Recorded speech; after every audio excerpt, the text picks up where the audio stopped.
감사하다는 말은 thank, 그리고 기억한다, 생각한다는 말은 think, 이 어원이 같습니다. 감사의 어원은 기억한다, 생각한다 하는 그 뜻이죠. 감사는 나한테 좋은 일이 일어난 것과 이 좋은 일이 외부로부터 왔다는 것을 인정하는 것인데, 그것을 기억하고 생각하는 것이 감사의 핵심입니다. 그래서 감사하는 사람은 자기의 일상에서 좋은 일이 일어난 것을 발견할 줄 아는 사람입니다. 그리고 그것이 어디에서 왔는지, 이 좋은 일이 어떻게 이루어졌는지 생각할 줄 아는 것이고, 그 다음에는 잊지 않고 기억하는 것입니다. 하나님은 이스라엘 백성들에게 이것을 여러 번 말씀하십니다. 내 하나님 여호와께서 바로와 온 애굽에 행하신 것을 잘 기억하되, 내 하나님 여호와께서 너를 인도하여 내실 때에 내가 본 큰 시험과 이적과 기사와 강한 손과 편팔을 기억하라.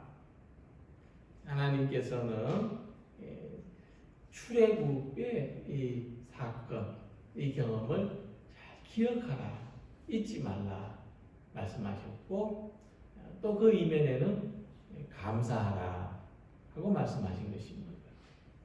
그래서 예배의 핵심은 감사에 있습니다. 시편 기자는 고백하기를 감사로 제사를 드리는 자가 나를 영화롭게 한다. 예배의 참 의미는 감사하는 마음이 있다고 설명했습니다. 6월절은 이스라엘 민족에게 가장 큰 명절입니다. 우리로 말하면 설날과 같은 그런 아주 귀한 명절입니다. 특별히 애굽에서 하나님의 은혜로 구원받은 것을 감사하고 기억하는 절기입니다. 단순히 해가 바뀌는 의미가 아니라 하나님이 우리를 구원해 주셔서 우리에게 이제 새해가 시작됐다, 새로운 삶이 시작됐다는 절기입니다. 태양력으로는 3월에서 4월 사이에 해당되지만 이스라엘 백성들은 이 6월절을 한 해의 시작하는 날로 삼게 됩니다. 여기서 우리는 이 이스라엘 백성들에게 출애굽이라고 하는 이 사건이 그들의 역사에 있어서, 그들의 신앙에 있어서 얼마나 중요한지를 생각해 볼 수 있습니다. 그런 분들이 있더라고요. 세례받은 날을 자기 생일로 그렇게 삼는 분들이 있더라고요. 굉장히 거기에 의미를 둔다는 거죠. 이런 것 같습니다. 그래서 6월절은 이스라엘 백성들이 어떤 늘 새로운 마음, 새롭게 시작하는 그런 새해의 절기가 된 것이죠. 그 이전의 삶은 어떠했든지 다 청산해버리고 이제 새로운 역사를 시작하게 된 것입니다. 그리고 그들은 그렇게 하신 하나님의 은혜를 기억하고 감사했습니다. 그러므로 우리들에게 있어서 이 감사하는 마음은 삶을 새롭게 시작할 수 있게 하고 새로운 삶에 눈 뜰 수 있게 해줍니다. 삶이 새로워지고 싶은 분들은 나한테 뭐가 새로운 것이 생기면 좋겠다. 나한테 뭐 어떤 큰 횡재가 일어나면 좋겠다. 이런 걸 기대하기보다는 내가 모든 것에 감사할 수 있으면 좋겠다. 이런 마음을 가지신다면 자기 삶이 새로워지는 것을 경험할 수가 있습니다. 이 눈도 보이지 않고 귀도 들리지 않고 말도 할 수 없었던 이 헬렌 켈러, 평생 삼중장애를 가지고 살았으니까 정말 힘들고 괴로웠을 것입니다.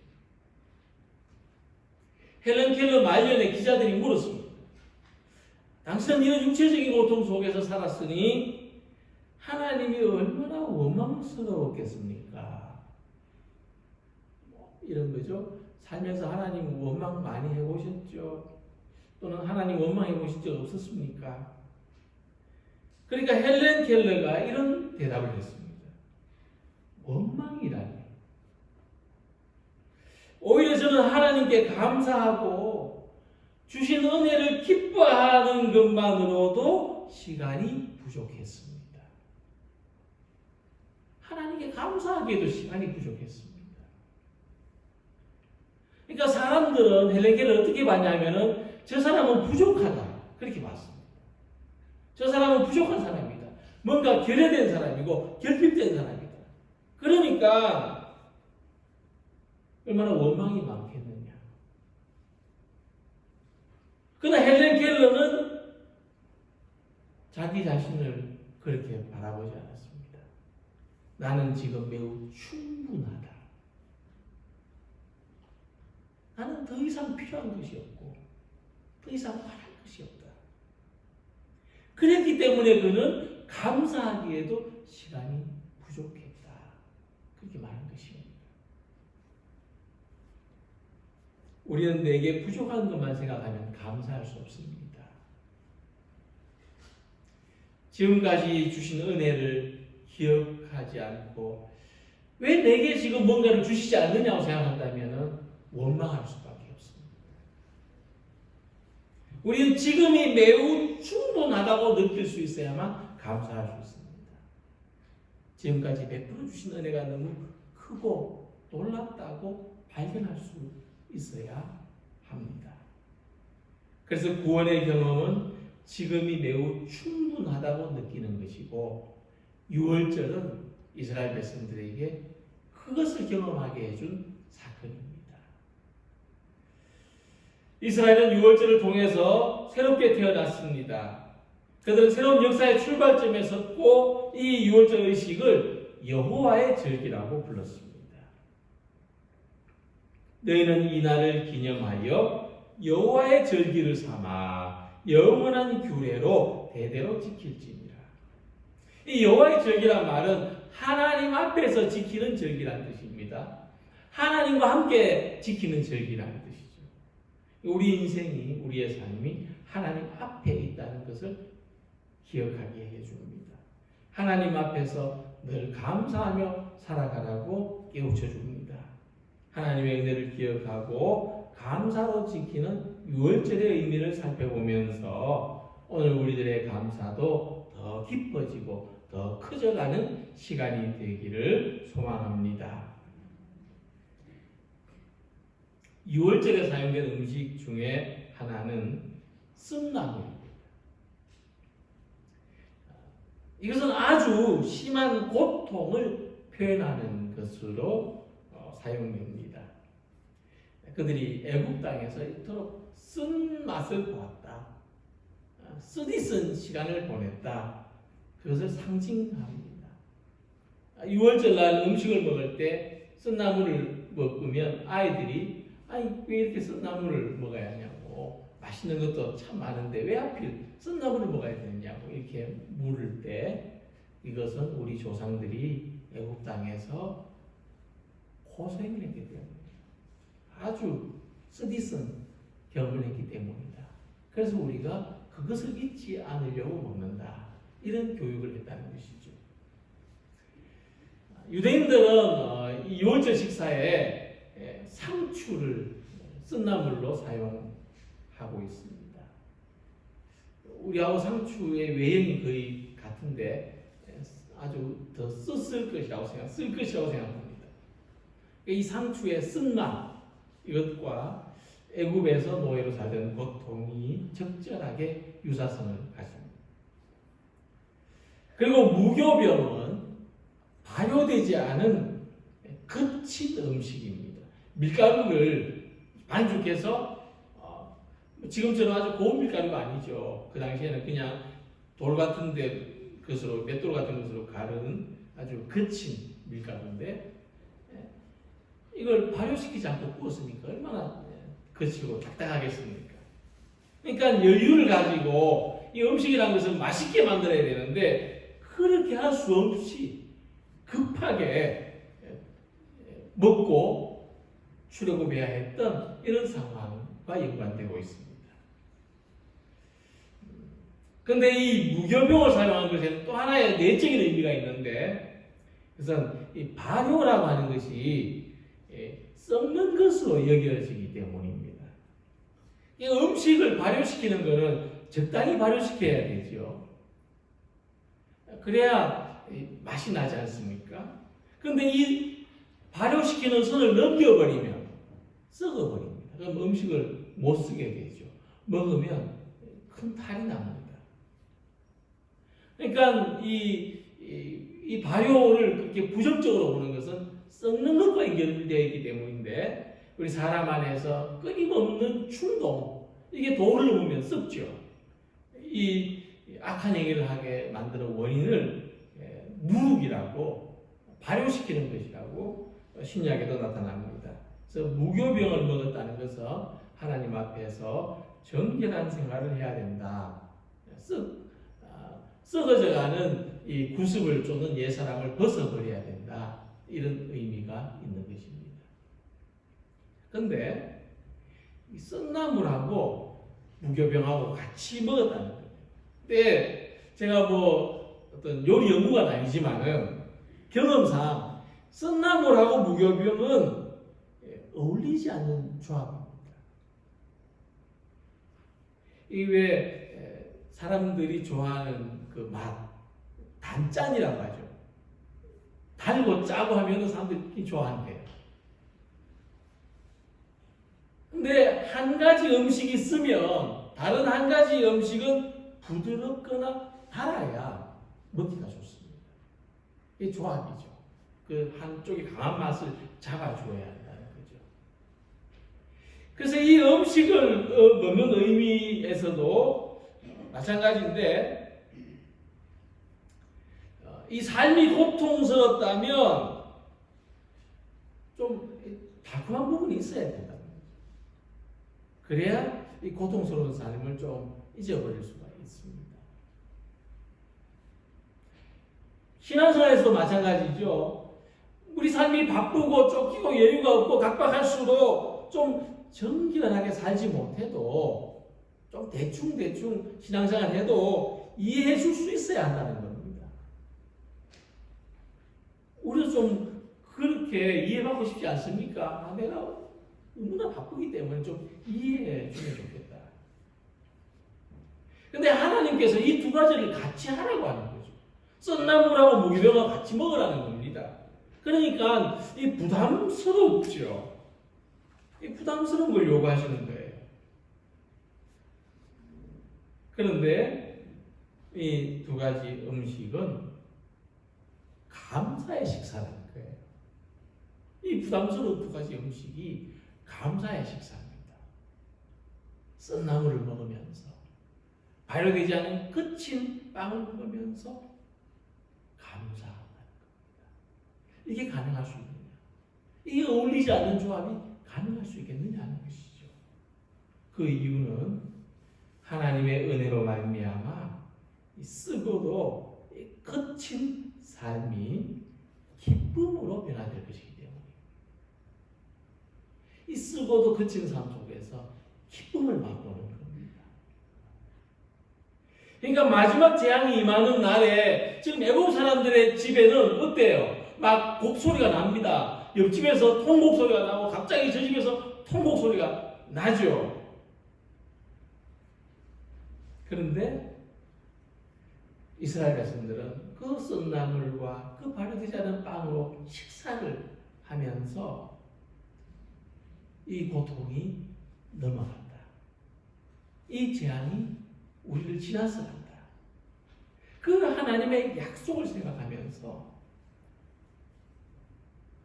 그 썩나물과 그 발효되지 않은 빵을 먹는다는 것입니다. 이것은 이제 더 이상 고통의 상징이 아니라 구원하시는 하나님에 대한 감사의 삶으로 변화되었다는 것을 의미합니다. 그래서 하나님의 백성들이 거칠고 힘든 삶 속에서도 감사할 수 있는 것은 강요된 것이 아니라 그 속에서 하나님의 구원을 경험하기 때문에 가능한 것입니다. 이 어울리지 않는 조합이 세상 사람들이 바라볼 때 이 이해되지 않는 모습이 가능하다는 것입니다. 그래서 감사하는 것은 우리 삶에 숨겨진 보물을 찾는 겁니다. 감사는 주어지는 것이 아니고 찾는 것이고 발견하는 것입니다. 하나님께서 우리에게 그때마다 눈에 보이는 축복이나 은혜를 베풀어 주시면 얼마든지 감사할 수 있을 것입니다. 근데 이런 일들은 매일 일어나지 않습니다. 오히려 우리의 매일은 썬나물과 무교병이 차려진 식탁입니다. 오늘도 이 썬나물, 이 거친 빵을 먹어야 되는 거야. 그러나 소박하고 초라한 식탁에 앉아서도 감사를 찾고 발견하는 것입니다. 내게 없는 감사를 찾으라는 것이 아니라 내게 있는 감사를 발견하라는 것입니다. 우리의 거친 삶 속에 숨겨져 있는 감사를 발견하는 우리 모두가 되시기를 소망합니다. 두 번째로 이 어린 양을 잡는 것은 유월절 식사에서 또 한 가지 중요한 의식입니다. 어린 양을 준비하지 못한 가정에서는 어린 염소로 대신할 수도 있습니다. 어린 양을 잡는 것은 특별히 희생제물의 의미가 있습니다. 단순히 음식으로 쓰기 위해서만 잡는 것이 아니라 이제 그 피를 문의 위틀과 또 좌우 기둥에 바르고 또 그 고기는 반드시 불에 구워서 먹도록 했습니다. 문에 피를 바르는 것은 이 집은 이스라엘 집이라고 하는 표식을 하는 것이고 또 고기를 먹는 것은 앞으로 힘겨운 여행을 해야 되기 때문에 힘을 돋구는 음식으로 사용되었던 것입니다. 하나님은 이스라엘 백성들이 자기 집 문에 바른 그 어린 양의 피를 보시고 죽음의 천사들이 넘어가도록 하시겠다고 말씀하십니다. 내가 애굽 땅을 칠 때에 그 피가 너희가 사는 집에 있어서 너희를 위하는 표적이 될지라. 내가 피를 볼 때에 너희를 넘어가리니 재앙이 너희에게 내려 멸하지 아니하리라. 그러니까 유월절 어린 양을 잡아서 그 피와 살로 희생 제물을 삼는 것은 우리들이 생명의 주님이신 하나님 앞에서 알고 그 안에 머물고 우리를 지키시고 보호해 주신 그 은혜 안에서 살겠다고 하는 믿음의 고백인 것입니다. 이 피를 문에 바른다고 했는데 문은 특별한 의미를 가지고 있습니다. 그 안에 있는 사람한테는 바깥으로 나가는 마지막 통로가 문입니다. 비상구 같은 곳이죠. 바깥으로 나가는 마지막 통로입니다. 근데 그 안으로 들어오려고 하는 사람에게는 내부로 향하는 첫 통로가 문입니다.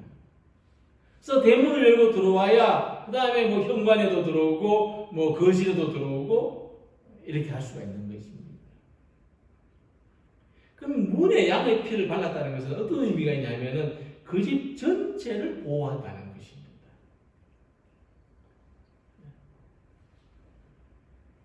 그 문에 바른 피가 그 집 전체를 보호한다는 상징이고 전쟁을 할 때에도 이 성문을 함락시키면 이긴 겁니다. 그러니까 그 문을 지켜주신다. 그 집 전체를 지켜주신다는 뜻입니다. 어린 양의 피를 문에 바른 것은 그 집 안에 있는 사람들을 심판과 죽음의 재앙으로부터 보호하신다는 하나님의 거룩하신 뜻이 포함되어 있는 말씀입니다. 자, 그렇다면 어린 양의 피로 보호받는 이 문은 바로 우리들의 집을 말하는 것이고 우리들의 교회를 말하는 것이고 우리의 존재로 들어가는 마음의 문을 말하는 것입니다. 우리는 예수님을 하나님이 준비하신 6월절의 어린 양으로 믿습니다. 이것이 우리 마음의 문에 어린 양의 피를 바르는 것입니다. 우리는 예수님이 십자가에 흘리신 피와 찢기신 살을 구원의 증표로 삼습니다. 나를 위한 희생으로 믿고 받아들이는 것이죠. 우리는 예수님을 믿음으로 죄와 사망의 권세에서부터 벗어났고 영적인 출애굽을 한 것입니다. 똑같이 우리 육신의 제한된 삶을 살고 있어도 우리는 이미 믿음으로 말미암아 이 죄와 사망의 권세를 이긴 삶을 살아가고 있습니다. 삶에 대한 생각과 삶에 대한 태도가 다르다고 하는 것입니다. 이 예수님의 구속을 믿는다는 것은 바로 이 삶에 대한 다른 가치관을 가지고 살아가는 것입니다. 이스라엘 백성들은 출애굽의 경험을 6월절 의식에 집중시키고 있습니다. 이거 하나님 앞에서 행하는 의식으로 여겼습니다. 이처럼 우리의 이 믿음은, 이 구속의 믿음은 우리가 죄와 사망으로부터 구원받았다는 것은 그냥 어떤 교리적인 지식이 아니고 거듭난 삶으로 이어져야 됩니다. 그 다음에 내가 어떻게 살 것이냐 하는 문제로 이어져야 됩니다. 그것이 우리의 출애굽입니다. 자, 그렇다면 우리의 그 이 문, 양의 피를 바른 이 문 안에 어떤 일이 일어나야 되는가? 우리의 교회 안에는, 우리의 가정 안에는, 우리의 마음 안에는 어떤 일이 일어나야 되는가? 양의 피를 바른 우리 안에는 예수님과 함께 안전히 거하는 경험이 있으시기를 축원합니다. 우리 가정 안에서, 교회 안에서, 내 마음 안에서 예수님과 함께 안전히 거하는 위로와 경험을 축원합니다.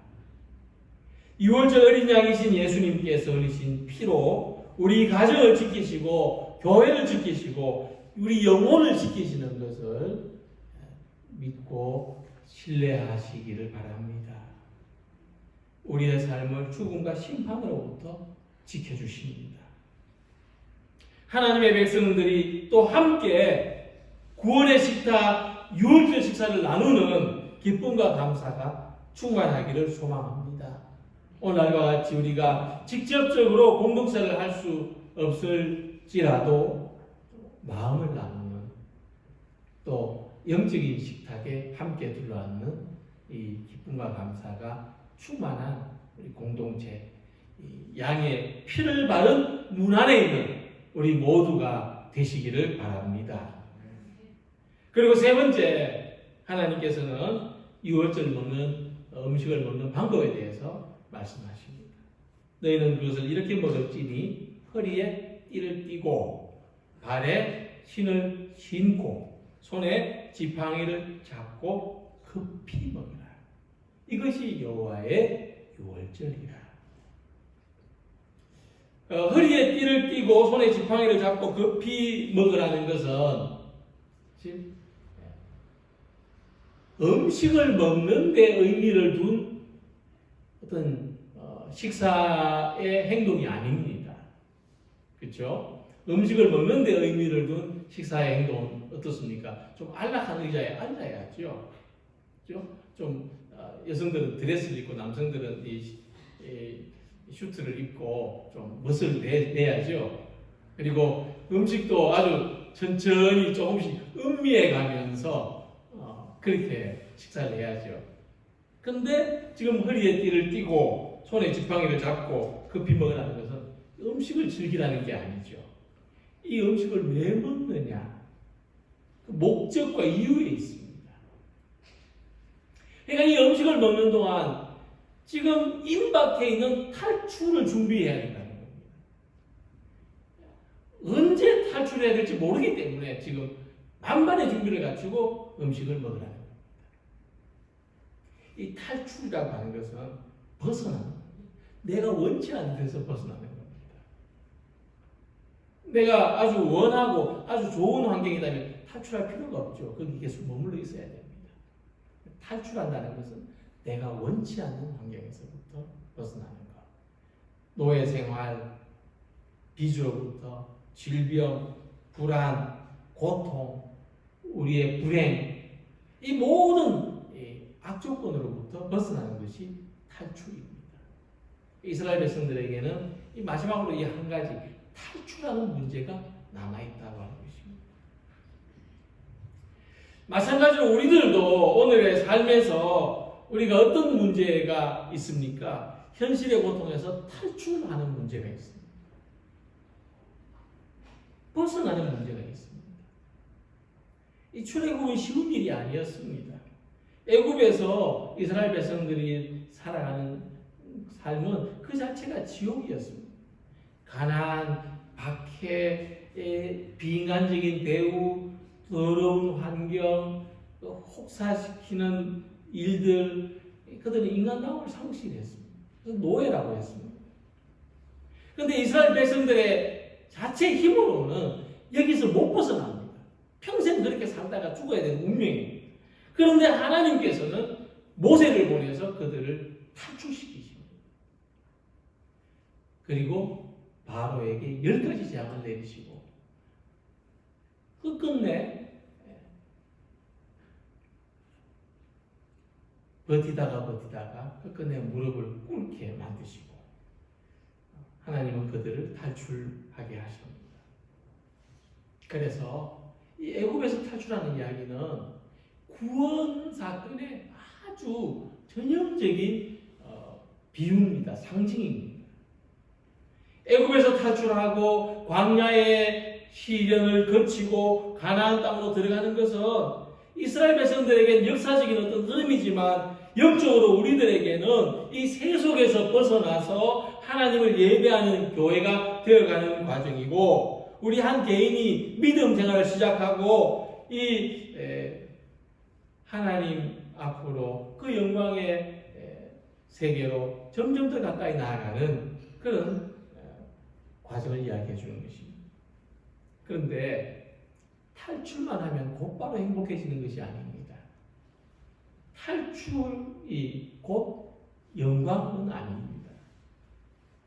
왜냐하면 자유를 가졌지만 노예처럼 사는 사람들도 여전히 있기 때문이고 빚은 없지만 가난하게 사는 사람도 많기 때문이고 병은 나았지만 건강하지 않게 사는 사람도 많기 때문입니다.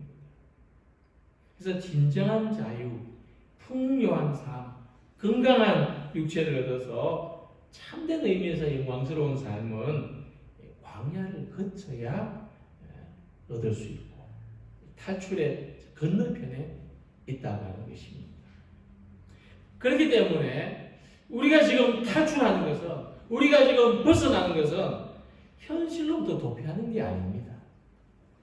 신앙생활은 우리들에게 어떤 일시적인 도피처를 제공해 주는 것이 아닙니다. 교회 안에는 예배드릴 때는 천국 같지만 집에 가면 다시 지옥이 반복되는 천국과 지옥을 왔다 갔다 하는 삶이 아닙니다. 우리는 더 큰 영광의 세계로 들어가기 위하여 지금 여기 있습니다. 그렇게 하기 위해서는 먼저 우리가 지금 머무르고 있는 어둡고 황폐하고 지옥과 같은 삶에서 벗어나야 됩니다. 우리들이 얽매여 있는 세상으로부터 탈출해야 됩니다. 그렇게 해서 모인 곳이 교회입니다. 우리는 이 교회에서 광야의 삶을 경험하고 불신앙과 추한 모습들을 녹여내고 뽑아내고 날려버리고 거듭남을 훈련합니다. 광야로 나간 이스라엘 백성들은 오히려 더 힘든 경험을 했습니다. 그러나 시간이 흐를수록 이스라엘은 질서를 갖추고 사람이 사는 법을 깨닫고 점점 거룩해져 가고 하나님을 예배하는 공동체로 성장합니다. 광야는 훈련하는 곳입니다. 교회는 인간관계를 훈련하는 곳이고 하나님을 예배하는 훈련을 하는 곳입니다. 자, 오늘 우리는 애굽 사람들에게는 결정적인 재앙이면서도 이스라엘 백성들에게는 결정적인 구원의 사건이 되는 유월절 저녁을 말씀에서 보았습니다. 출애굽 전 장면을 보면은 하나님은 그 급박한 순간에도 절기를 지키라고 말씀하십니다. 왜 절기를 지켜야 되느냐? 절기를 지키는 동안 하나님의 은혜를 기억하고 감사하는 법을 배울 수 있기 때문입니다. 그 절기에 있는 그 내용 하나하나를 통해서 하나님께 감사하는 신앙을 가질 수 있습니다. 또한 예배의 삶을 통해서 자기 존재의 뿌리를 살피고 오늘의 구원을 경험할 수 있기 때문입니다. 이스라엘 백성들이 유월절에 먹었던 쓴 나물과 무교병을 기억하면서 쓰고 그친 삶 속에서도 하나님의 구원에 감사하는 우리 성도 여러분들이 되시기를 소망합니다. 어린 양의 피로 구원받았음을 기억하면서 우리는 주님의 보호 안에서 안전하고 평안히 거하는 삶을 누리시고 주님의 위로를 경험하시기 바랍니다. 우리가 머물러 있을 곳은 어둡고 절망적인 현재, 지금 내가 처한 상황이 아니고 하나님의 영광이 가득한 세계로 나아가야, 벗어나야, 탈출해야 됩니다. 이것을 바라보면서 하나님이 부르시고 하나님이 탈출한 사람들을 모아주신 이 교회에서 서로 위로하고 격려하고 함께 나아가는 구원의 공동체가 되시기를 주님의 이름으로 기원합니다. 기도드리겠습니다.